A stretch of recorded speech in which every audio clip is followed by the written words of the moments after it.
오늘 본문은 압살롬이 죽었다라는 그런 소식을 듣고 다윗이 어떤 반응을 보이는지에 대해서 말을 하고 있습니다. 압살롬과의 전투에서 승리한 요압은 이 사실을 곧바로 다윗 왕에게 전해야 했습니다. 그런데 마침 사독의 아들 아히마아스가 자신이 그 소식을 가장 먼저 전하게 해달라고 요청을 했습니다.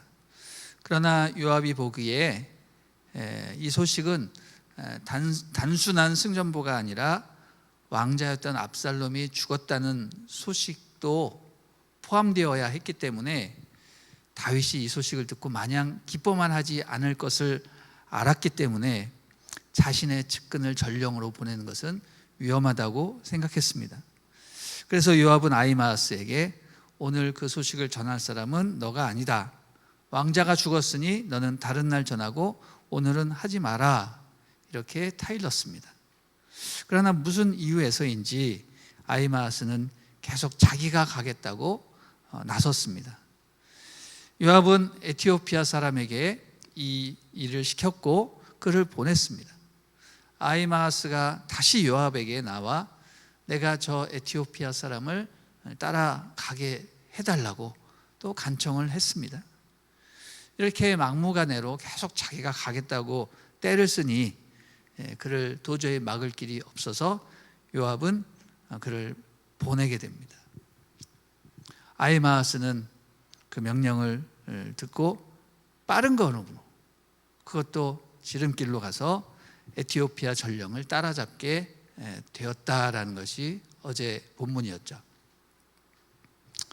한편 다윗의 궁전에서 초조하게 전쟁의 소식을 기다리고 있는 다윗은 파수꾼으로부터 긴급한 보고를 받습니다.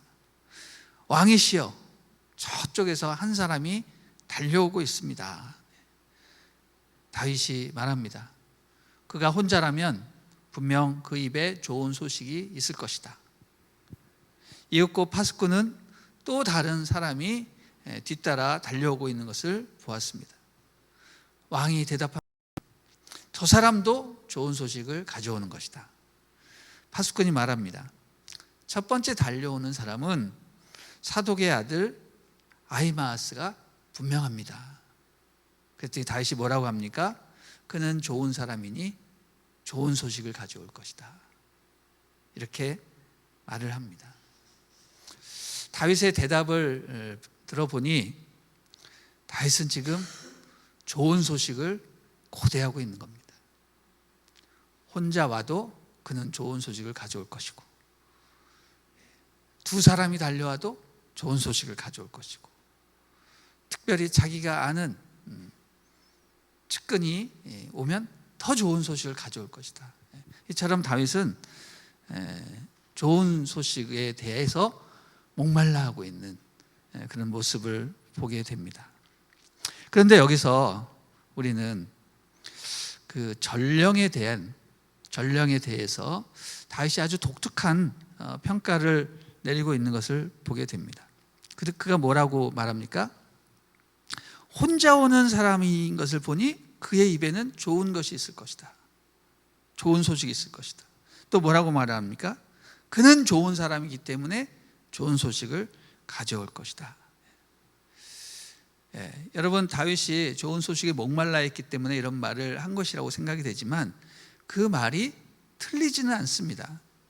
왜냐하면 나쁜 소식을 좋은 사람이 일부러 가져올 리는 없죠. 그렇죠?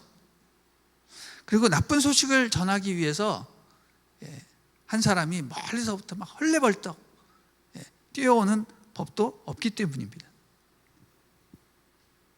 좋은 소식은 좋은 사람이 가져온다. 좋은 사람은 좋은 소식을 전한다. 여러분, 이 말을 이렇게 곱씹어 보면 이런 생각을 하게 됩니다. 우리가 전하는 말에 의해서 우리가 평가가 되는구나. 그러므로 우리는 어떤 말을 해야 되겠습니까? 항상 좋은 소식, 좋은 말을 전해야 우리가 좋은 사람으로 평가가 될 수 있는 것이죠. 그래서 여러분의 입 가운데 항상 좋은 소식이 나올 수 있기를 축복합니다. 여러분, 좋은 소식이란 영어로 말하면 굿뉴스, 우리 교회 용어로 복음입니다. 복음. 좋은 소식은 복음입니다. 여러분, 우리가 입술로 복음을 전하면 우리는 어떤 사람이 되는 겁니까? 단순히 전도자가 되는 것이 아니라 우리는 좋은 사람이 되는 것입니다. 왜냐하면 좋은 소식을 전하는 사람이기 때문에. 여러분, 다윗에게 있어서 복음, 좋은 소식이란 무엇일까요? 그것은 전쟁에서 이겼다라는 승전보일 수 있겠지만 실상 다윗이 듣고 싶어 했던 바로 그 복음의 소식은 무엇입니까? 자기 아들이 죽지 않고 살아 돌아오는 것이었습니다. 바로 이 부분을 다윗의 부하들은 이해를 하지 못했는데, 다윗의 마음에는요, 전쟁의 승전보보다는 솔직히 자기 아들의 생사가 더 궁금한 것이었습니다. 그래서 아히마아스가 다윗에게 달려와서 큰 소리로 왕이시여, 우리가 승리했습니다, 이렇게 말을 했을 때 다윗은 그 말을 거의 듣지 않고 뭘 물어봤습니까? 어린 압살롬은 어찌 되었느냐? 그냥 압살롬도 아닙니다. 어린 압살롬. 다윗은 아직도 압살롬이 어리고 아직 미성숙하기 때문에 그런 모든 일을 저질렀다라고 생각을 하고 있는 것입니다. 아히마아스는 순간 당황한 것이죠. 요압이 분명히 경고를 했음에도 불구하고 그는 그 말을 받아들이지 않았습니다. 승전보를 전하면 다윗이 자기를 칭찬할 거라고만 생각을 했는데, 아히마아스가 그런 질문을 받으니 순간 당황하면서 뭐라고 말합니까? 제가 전장을 떠날 때 큰 소동이 있는 것을 보았는데 뭔지는 잘 모르겠습니다 라고 흐리죠. 답을 이렇게 흐리게 됩니다. 그랬더니 다윗이 어떻게 합니까? 그를 제껴버리죠. 너는 뒤로 물러나. 두 번째 오는 전령을 맞이하는 것이죠. 두 번째 오는 에디오피아 전령도 도착하자마자 다윗에게 크게 대답합니다. 왕이시여, 우리가 전쟁에서 승리하였습니다. 그랬더니 또 똑같이 물어봅니다. 어린 압살롬은 무사하냐? 그랬더니 에디오피아 전령은 대답을 합니다. 내 주 왕의 원수들과 왕을 해치려고 들고 일어나는 모든 사람들이 그 젊은이와 같게 되기를 빕니다. 아주 완곡하게 왕자의 죽음을 말하였습니다. 그랬더니 다시 어떤 반응을 보입니까? 그 자리에서 정신을 잃고 가심을 쉬면서 성문 위로 올라가서 대성통곡을 하는 거죠. 내 아들 압살롬아, 내 아들 압살롬아, 내가 너 대신 죽을 수만 있었다면 압살롬아, 내 아들 압살롬아, 이렇게 울부짖게 됩니다. 우리는 이 대목에서 다윗이 얼마나 아들 압살롬을 아끼고 사랑했는지 알게 됩니다.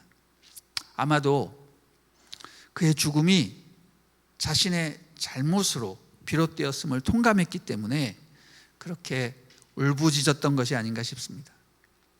그가 아비를 배반한 것도, 또 그렇게 비참하게 죽은 것도 다 자신의 죄악과 무관심 때문에 그렇게 된 것임을 알고 다윗은 그렇게 슬피 울었던 것입니다. 그가 뭐라고 말합니까?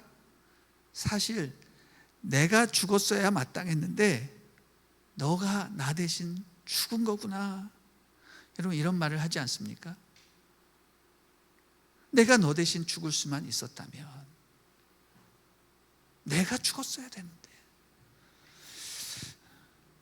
저는 이 부분을 보면서 다윗이 저지른 그 모든 죄악을 하나님이 이런 방식으로 깨닫게 하시는구나, 이런 생각을 하게 됩니다.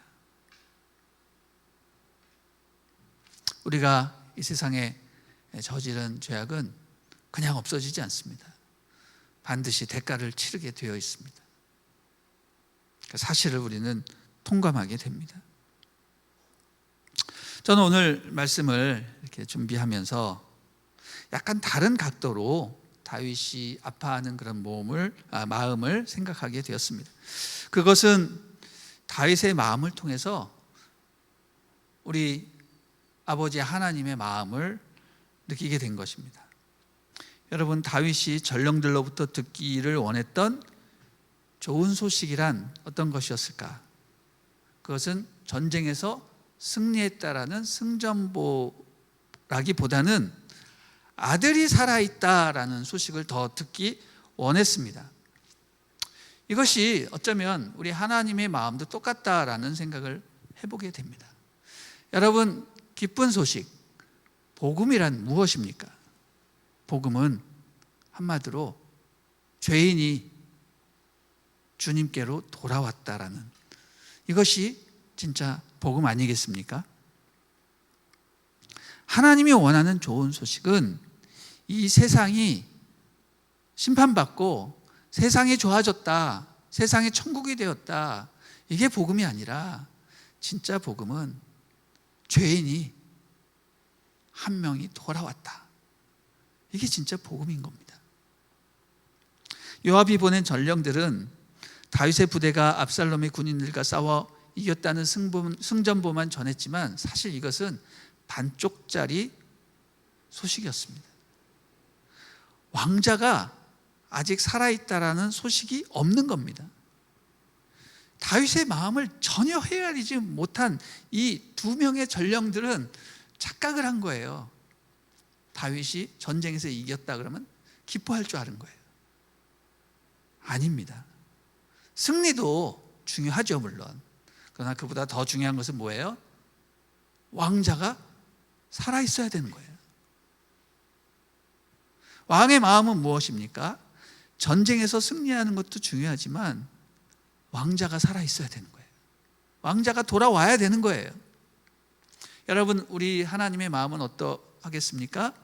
세상의 심판과 모든 악의 괴멸도 중요하고 이 땅이 천국이 되는 거 중요합니다. 그러나 하나님의 마음은 어디에 있는가? 하나님께서 사랑하시는 그 사람이 아버지의 품으로 돌아와야 되는 거예요. 그게 더 중요한 겁니다. 하나님은 바로 그 소식을 듣기를 간절히 원하신다는 것이죠. 여러분, 모든 사람의 관점에서 보면, 일반적이고 모든 사람의 관점에서 보면 한 명의 페류나가 죽었다 그러면 잘 죽은 거예요. 왜? 그 한 사람의 죽음으로 인해서 모든 사람들에게 이로움이 되고 평화가 찾아오기 때문입니다. 그러나 한 사람, 그 페류나의 아버지는 다릅니다. 그 죽은 자가 불효자이기도 하지만 그는 그의 아들이기 때문입니다. 우리 하나님은 악인의 죽음을 기뻐하지 않으십니다. 악인이 죽음으로 인해서 세상에는 평화가 임하고 모든 사람들은 기뻐할지 모르지만 우리 하나님은 한 명의 영혼이 회개하지 못하고 죽은 것에 대해서 안타까워하시고 슬퍼하십니다. 우리는 하나님께 되물을 수 있죠. 아니, 저 악인을 심판하시고 빨리 죽였어야지 왜 죽었다고 또 저렇게 슬퍼하십니까? 우리는 반문할 수 있지만 아버지의 입장은 그것이 아닙니다. 회개하지 않고 죽은 자식을 안타까워하는 것입니다. 왜냐하면 하나님은 죄는 미워하시지만 죄인을 사랑하시기 때문입니다. 그가 죄를 지었기 때문에 죄인이지 그 전에는 분명코 하나님의 형상으로 지음받은 한 명의 사람이었고 또 그를 위해서 예수님도 돌아가셨기 때문에 그 영혼이 제발 죽기 전에 아버지 품으로 돌아오기를 간절히 원하신 것입니다. 다윗도 아마 그것을 기대했을 것입니다. 비록 자기를 배반하고 자기를 죽이려고 하고 또 나라를 엉망진창으로 만든 페류나였지만 그래도 그가 아직 철이 안 들었기 때문에, 그리고 내가 다시 용서를 구하고 그를 품으면 그가 다시 돌아올 것이 아닌가라는 정말 신뢰 같은 그런 마지막 기대를 붙잡고 있었기 때문에 다윗은 그 아들이 살아오기를 기다렸던 것입니다.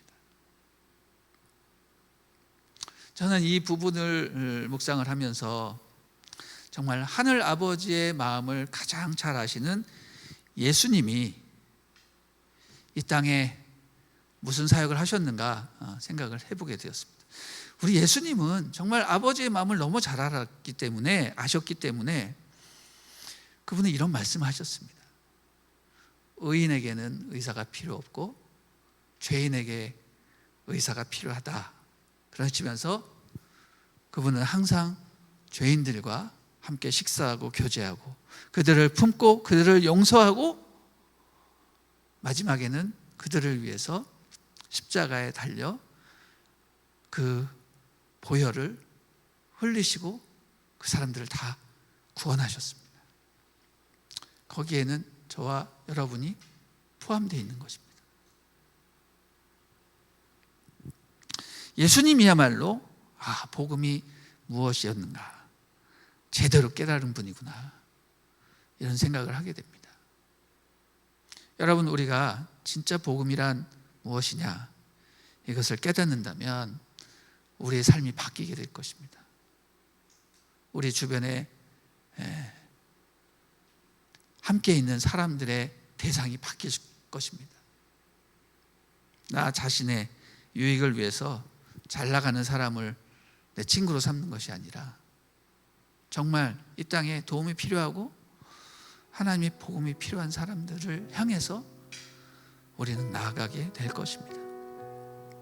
저는 다윗의 마음을 통해서 아버지 하나님이 죄인을 향해 보여주시는 사랑, 끝까지 포기하지 않으시고 다시 돌아올 것을 기다리는 탕자 아버지 하나님의 마음을 이해할 수 있을 것 같습니다. 바로 이런 끈질긴 사랑으로 인해 우리 모두가 다 주님의 자녀로 선택을 받고 하나님을 섬길 수 있게 되는 것입니다. 오늘 하루 죄인이 돌아오기를 바라는 그런 아버지의 마음을 깨닫고 자신을 희생하여 아버지의 뜻을 행하신 예수 그리스도의 공로에 힘입어서 죄인을 품고 용서하고 또 그들을 통해서 정말 하나님 아버지의 그 놀라운 사랑을 경험하는 그런 은혜 충만한 삶을 사시기를 주님의 이름으로 축원합니다. 하나님의 은총이 여러분의 삶 가운데 넘치기를 바랍니다.